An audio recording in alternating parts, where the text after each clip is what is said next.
Hello folks, Eamon McAuley here, Belfast boxing historian, ex-pro fighter, back with another wee chat about boxing. I'm going to try and do this one today off the top of my head without writing it down. I'm having wee memory problems and have been for a few years, but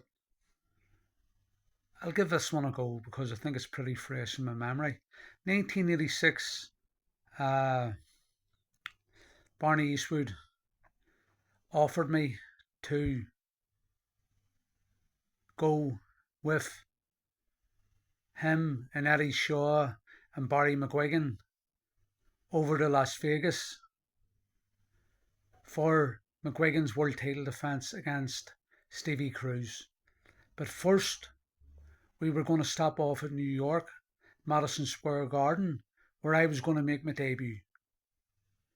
Now, I got a great deal from Barney Eastwood. I got £6,000 and £1,000 for each of my first 8 fights. Got a job, I got training gear, I got driving lessons. That was all in the contract, but it put an awful lot of pressure on me. Now I had to deliver the goods. And I had a nose injury for nearly a year, a recurrent nose injury. And uh, that was a nightmare in itself. But Barney Eastwood flew me over to Harley Street and we got it sorted. But for a lot of months I couldn't even spar. I had to let the nose heal. So the deal was, yes, go over to Vegas with Barney Eastwood, Eddie Shaw, Barry McGuigan, but stop off at New York, Madison Square Garden, and make my debut, my pro debut, on the Edwin Rosario Hector Camacho undercard. Unbelievable. Seriously, I can say this off the top of my head because uh, it's true. It's 100% true. But everything that I write is true also. The man of God, I don't tell lies, I don't bullshit. I've been around enough bullshitters in my time. So the decision was mine and mine alone. And after careful consideration and much painstaking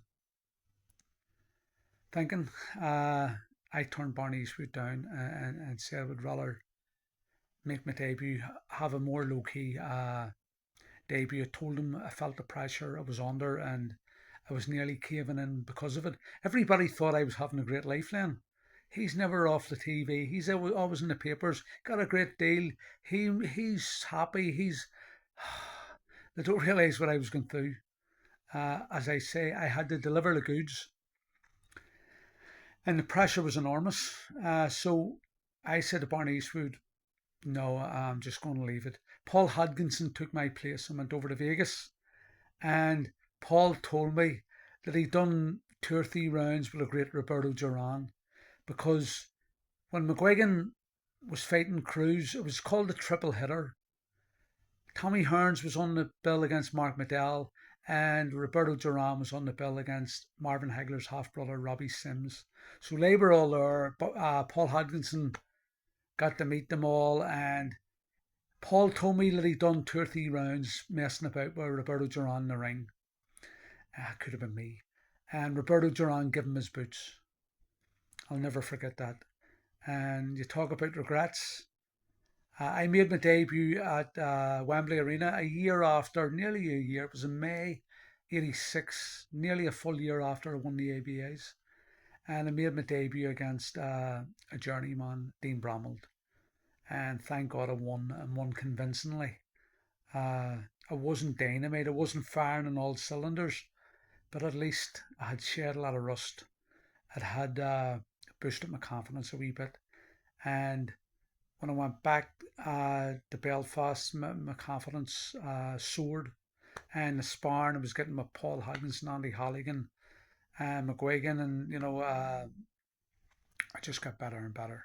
And I lost that anxiety, that worry, that stress, them sleepless nights were gone. And yeah, just wanted to let you know that about. I could have been there when McGuigan defended his title, when he lost his title to Stevie Cruz in the triple hitter in Las Vegas. but I turned it down. What a great gift, Paul Hodgkinson, I give you.